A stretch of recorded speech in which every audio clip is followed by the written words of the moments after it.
salut les filles, et Salut. merci d'être avec nous sur Philotalk. Tu peux commencer par te présenter, dire qui tu es et ce que tu fais en ce moment. Alors, je suis en L3 de philo à Lyon 3. Et avant, t'as fait quoi?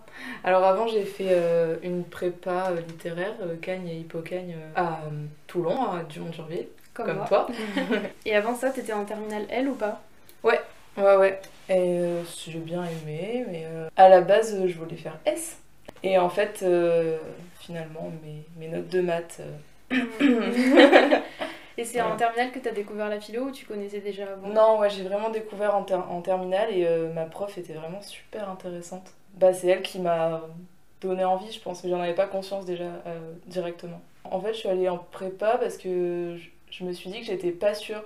J'ai hésité entre aller à la fac de lettres et aller en prépa et je me suis dit, mais peut-être que ça va pas me plaire.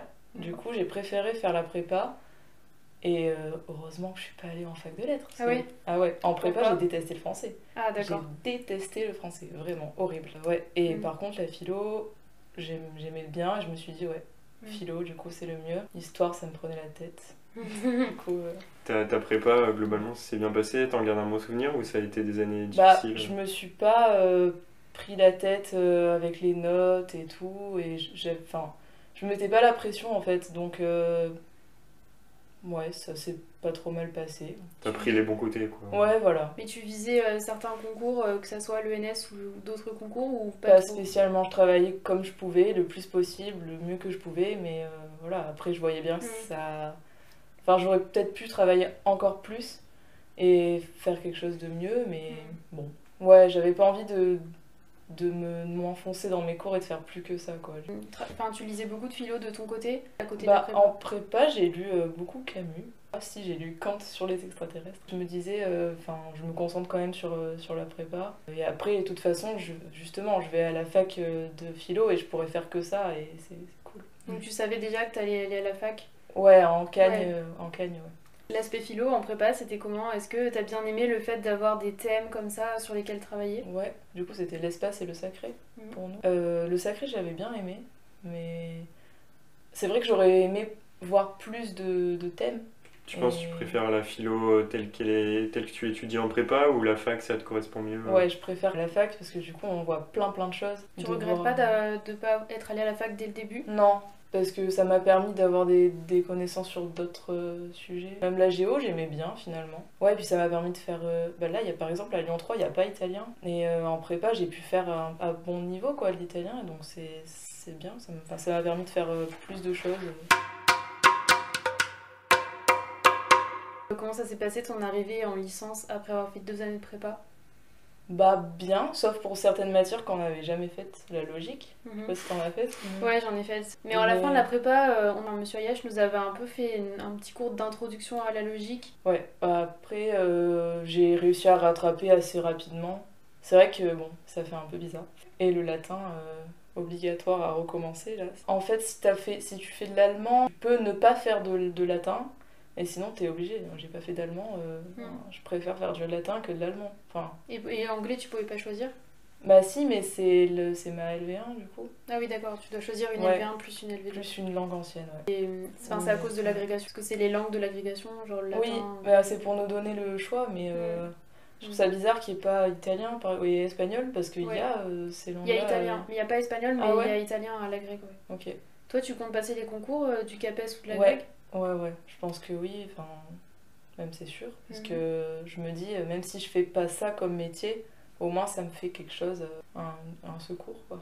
Bah alors je sais pas encore, je verrai, mais je pense que oui, pourquoi pas à la fin du M1, si je me sens capable. On nous dit aussi de quitte à le rater, c'est pas grave. Ouais, mais au moins ça fait une expérience et après tu sais à quoi t'attendre. Et oui, ça me déplairait pas d'enseigner parce que du coup j'aime bien même face à des terminales. Je trouve ça super intéressant de voir avec des gens qui sont pas forcément intéressés par la philo ce que ça peut donner. D'ailleurs, je fais des ateliers philo. Du coup avec des enfants de primaire jusqu'au collège et bah, c'est super bien de leur faire une espèce de petite porte d'entrée pour la philo avec par exemple des courts-métrages, on fait avec des Pixar Mhm. et Vice versa. ouais par exemple ou l'envol et après oui ça fait des thèmes philosophiques et les enfants des bonnes réflexions, quoi. Ça se passe avec l'assaut de Lyon 3. Ouais, ça, c'est décompter des cartes. Alors on leur projette un petit film ou un livre. Ça, dès là, on a fait sur un livre. C'est une petite fille viking qui préfère voyager plutôt que cuisiner, ou voilà. Donc on leur montre c'est un support pédagogique comme ça. Et après, déjà, on voit s'ils ont compris tous la même chose, que parfois pas du tout. Et ensuite, on essaie de soulever des thèmes importants et débattre autour, quoi. Et on voit qu'à la fin de l'atelier, ils ont tous progressé dans leur réflexion, quoi. Et on les fait aussi poser des questions pour voir ce qu'il y a comme problème. Tu aurais une anecdote ou un moment un peu marrant qui s'est passé avec les enfants dans ces ateliers? Ouais, par exemple, on leur a montré Bao, je sais pas si vous voyez. Ouais, je C'est crois. un Pixar. Et du coup, c'était plutôt sur les relations familiales, sur l'amour, et parfois étouffant. Et donc, dans ce court-métrage, la maman, elle mange le bao. C'est son enfant, en fait. Elle se rend même pas compte que c'est un enfant, donc c'est pour ça qu'elle le mange. Mais c'est une métaphore, et les enfants, ils avaient du mal à comprendre ça. Et du coup, la petite, il y a une petite qui a dit, mais... comment ça se fait? Moi je comprends pas bien, peut-être que c'est méchant, mais pourquoi la maman elle a pas continué à le manger en fait? Par exemple, avec Pierre et le loup, par exemple, les enfants ils vont finir par dire que oui, mentir c'est pas bien, parce que ça donne quelque chose de faux et on n'a pas envie de nous aussi entendre des mensonges et pas en être conscient. Et en fait ils arrivent à sortir le Kant, quoi. Ah ouais? Bah ouais. Genre, mais est-ce qu'ils vont au-delà de juste mentir c'est pas bien? Oui, ils vont au-delà. En fait, après, on va les Ouais. amener vers là. Oui. On va essayer de leur poser des questions clés en disant mais pourquoi c'est pas bien? Parce que moi non plus, j'ai pas envie qu'on me mente. Et du coup, c'est mal. Enfin, il faut pas mentir. Parfois, on est peut-être obligé. Mais globalement, c'est quelque chose qui est pas moral. Et en fait, ça, c'est Kant. Ils finissent par comprendre la notion d'universel, de universalisation. Après, on leur dit pas que c'est Kant parce que ça mènerait rien avec des enfants, mais c'est sûr que on pourrait leur dire en disant voilà, il y a déjà des auteurs qui ont pensé à ça et vous avez réussi à trouver la même chose que cet auteur. Ouais. Bravo à vous. Et tu penses que quand tu seras prof, tu feras un petit peu cette technique d'éducation? Ouais, je pense que c'est une bonne idée d'introduire la philo comme ça permet aux élèves de lycée, parfois ils se disent la philo non, qu'est-ce que c'est trop compliqué, moi je comprends rien. Et peut-être qu'en partant de manga, au lycée en plus ça intéresse beaucoup de personnes. Ah ouais, je peux faire de la philo avec des trucs que j'aime bien, c'est cool en fait. Toi-même ta prof elle faisait ça quand t'étais en terminale? Ouais, on regardait des films un petit peu. Puis on discutait pas mal entre nous, on faisait des espèces d'ateliers philo en fait, je sais pas, on nous en a jamais parlé comme ça, mais je pense que ça ressemblait pas mal. Ouais, on se rend compte que c'est réel et ça s'applique à la vie et ça permet d'intéresser plus de personnes, je pense. Est-ce que justement ces ateliers philo, ça t'a donné envie peut-être t'intéresser à des questions comme l'éducation dans la suite? Ouais, je vais faire mon mémoire sur l'éducation, je pense avec Hannah Arendt. En fait, c'est la crise de la culture. J'ai lu un article en fait et je me suis dit c'est bon, je fais ça. C'est super intéressant, il y a de la matière à creuser quoi, mais c'est pas...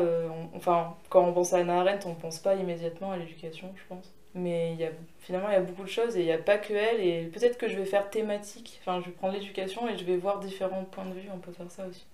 Et du coup, tu penses partir en master philo contemporaine si tu t'intéresses à Hannah Arendt? Alors, soit philo contemporaine, soit histoire de la philo, parce que ça ouvre au concours un peu mieux. Et après, j'aime beaucoup certains profs qui sont dans master HP, du coup... T'es plutôt contente de la fac de Lyon 3 Ouais, alors il y a certains cours qui m'ont vraiment, vraiment déçue, mais la majorité, c'est quand même super intéressant, je trouve. À la fac, vous avez beaucoup l'occasion de poser des questions et de faire des discussions pendant les cours, ou c'est seulement des cours magistraux où le prof parle tout le temps? Alors, c'est des cours magistraux, mais je trouve que quand même, on peut vachement poser des questions. Peut-être même encore plus à distance. Les profs nous disent envoyer des mails.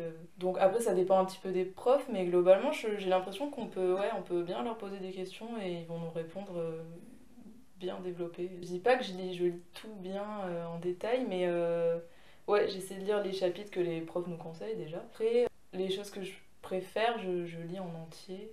Par exemple, là on fait le traité 27-28 de Plotin.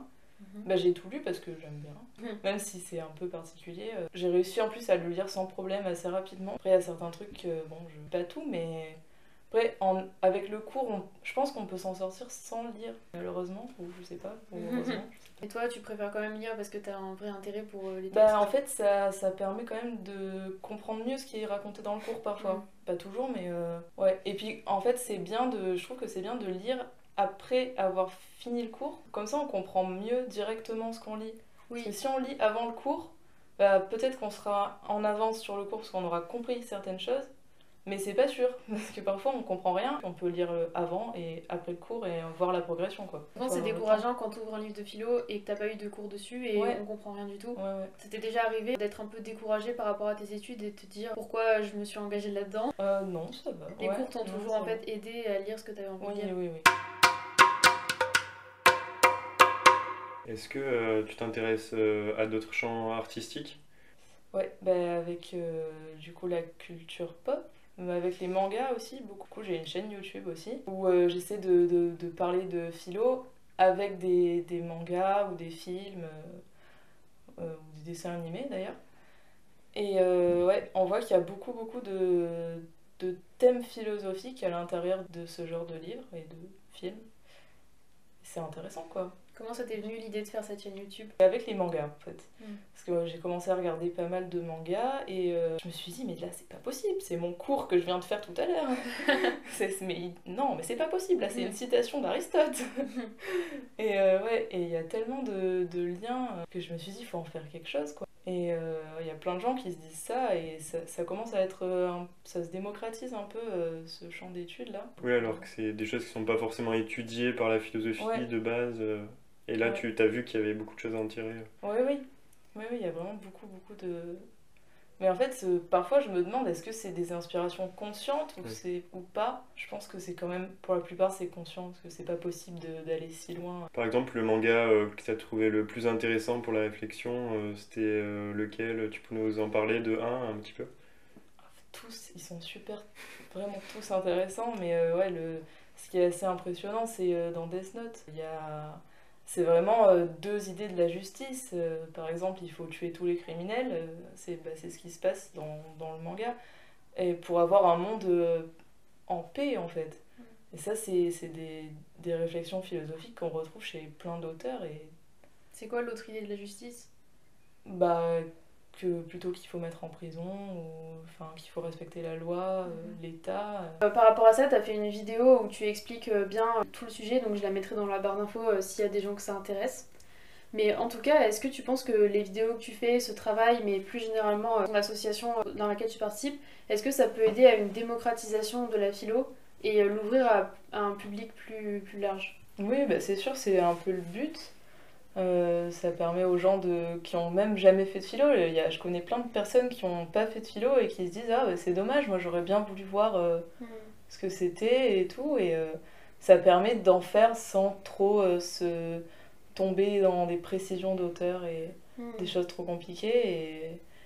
Et après, si, ça permet aussi de partir de là et de s'intéresser à la philo plus en détail ensuite, ou pas, mais... Est-ce que tu aurais justement des conseils pour les gens qui aiment la philo mais qui savent pas trop par où commencer, et aussi les gens qui sont en études de philo et qui savent pas comment travailler? Ouais, alors moi ce que je fais c'est des fiches d'auteur. Ouais. En terminale je faisais ça. Je faisais des petits dessins en fait. Ah donc il y a même le portrait. Ouais, voilà, et avec des grosses idées. Et en fait ouais ça me permettait de mieux comprendre. En faisant ça, j'apprenais bien. Je faisais des petits dessins. Le fait de faire des illustrations et tout, des illustrations, ça pouvait aussi aider à fixer ta pensée, ta mémoire, etc. Les schémas aussi, c'est super pratique. Et ça c'est pour les gens qui ont une mémoire visuelle quand même, je pense. Et ouais. Puis le fait de devoir sélectionner certaines infos aussi, et pas d'autres sur ton schéma. T'as continué pendant la prépa avec un système de fiches Ouais, j'ai rajouté des petits trucs parfois en prépa. Mais après, en prépa, j'ai quand même fait des fiches plus classiques. Tu pouvais pas faire le portrait à chaque fois. Voilà, ça prend quand même beaucoup de temps. Mais je pense qu'en terminale, si on est motivé, on peut se permettre de faire ça. Et tu penses que pour étudier la philo, il faut avoir un esprit très organisé, capable de penser par schéma et une réflexion organisée? Je pense que ça dépend vraiment des gens. que il y a des gens qui font pas spécialement de fiches en philo, beaucoup je trouve d'ailleurs. Et ouais, ils retiennent juste bien. Il y en a qui réécoutent, qui s'enregistrent, qui réécoutent. Enfin, il y a plein de petites méthodes comme ça. Après, il y a beaucoup de choses aussi sur YouTube et sur France Culture. Et ça aussi, ça permet de mieux comprendre parfois et d'aller plus loin que le cours. Et ouais, ça peut être une manière de réviser sans avoir l'impression de réviser en fait. Ouais, mais toi, ta méthode, c'est plutôt les fiches du coup. Ouais, quand même. Mais je regarde aussi, en terminale, je regardais beaucoup de vidéos YouTube qui parlaient de philo et je pense que ça m'a apporté de la culture générale en plus et qui m'a permis de m'intéresser encore plus à la philo, je pense. Et justement, est-ce que tu aurais un conseil pour les étudiants ou ceux qui voudraient se lancer dans la philo, quelque chose d'important?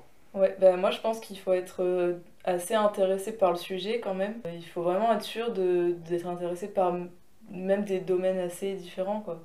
Parce que sinon on va se retrouver avec des trucs un peu étranges et on va se dire... Comme quoi par exemple Bah Plotin par exemple, moi je sais que j'aime bien, mais il y a beaucoup de gens qui disent mais quel intérêt de voir ça, et si ça nous plaît pas assez, je pense que c'est décourageant parfois, ouais.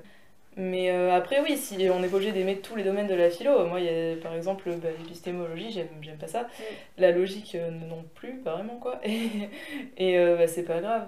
Ouais, si on n'aime pas tout, c'est pas grave non plus, il faut quand même le travailler, ça va demander plus d'efforts, mais tant pis quoi.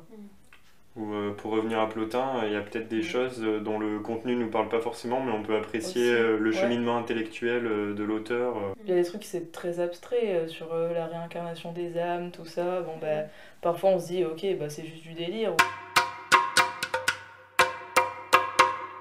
Et donc, en un mot, tu regrettes d'avoir fait des études de philo? Si j'avais pu, j'aurais peut-être fait quelque chose dans l'informatique, mais après... T'es quand même contente? Non, je suis très contente d'avoir fait ça. Et puis c'est pas parce que là je suis en licence de philo que je vais pas pouvoir me rediriger vers des études dans l'informatique, et c'est toujours possible dans l'infocom, des trucs comme ça m'intéresse aussi quoi. Par rapport à ça, donc, tu disais que tu voulais être prof, mais d'autres choses à côté. Ouais, mais t'as des idées de ce que tu voudrais faire? Bon là t'as parlé de l'infocom, mais sinon qu'est-ce que tu voudrais faire à part ton travail de prof? Bah pour le moment, je sais que je vais faire un master de philo, soit philo contemporaine, soit histoire de la philo, mais après je vais peut-être faire un deuxième master et j'ai pas encore choisi quoi. Il y en a un qui s'appelle Nouvelles Écritures, qui permet d'apprendre des choses liées avec le web, en fait, les métiers du web. Et ouais, c'est assez intéressant et c'est accessible après une licence de philo, donc... Mais est-ce que c'est toujours un master de philo ou c'est une autre matière? Non, c'est autre chose. Ok, ouais. Mais c'est accessible à toutes les licences littéraires, globalement. D'accord. Et c'est ce genre de personnes qui font des web-séries Arte, par exemple, je pense. Je pense que c'est ce type de profil. Sur 50 nuances de grec, voilà. Toi, ça t'intéresserait de travailler dans les médias? Ouais. C'est pour ça que tu as fait une chaîne YouTube aussi? Oui, aussi, ouais. Merci beaucoup d'avoir répondu à nos questions. Et en tout cas, on te souhaite le meilleur pour la suite, pour ta licence et ensuite pour tes masters. Ouais. Je mettrai le lien de ta chaîne YouTube dans la barre d'infos, comme j'ai dit, avec la vidéo sur Death Note, mais aussi des vidéos qu'on va faire ensemble. Ouais. Enfin, une vidéo sur Harry Potter notamment. Et du coup, retrouvez-nous et retrouvez Effie sur sa chaîne. Et merci encore d'avoir été avec nous. Merci à vous.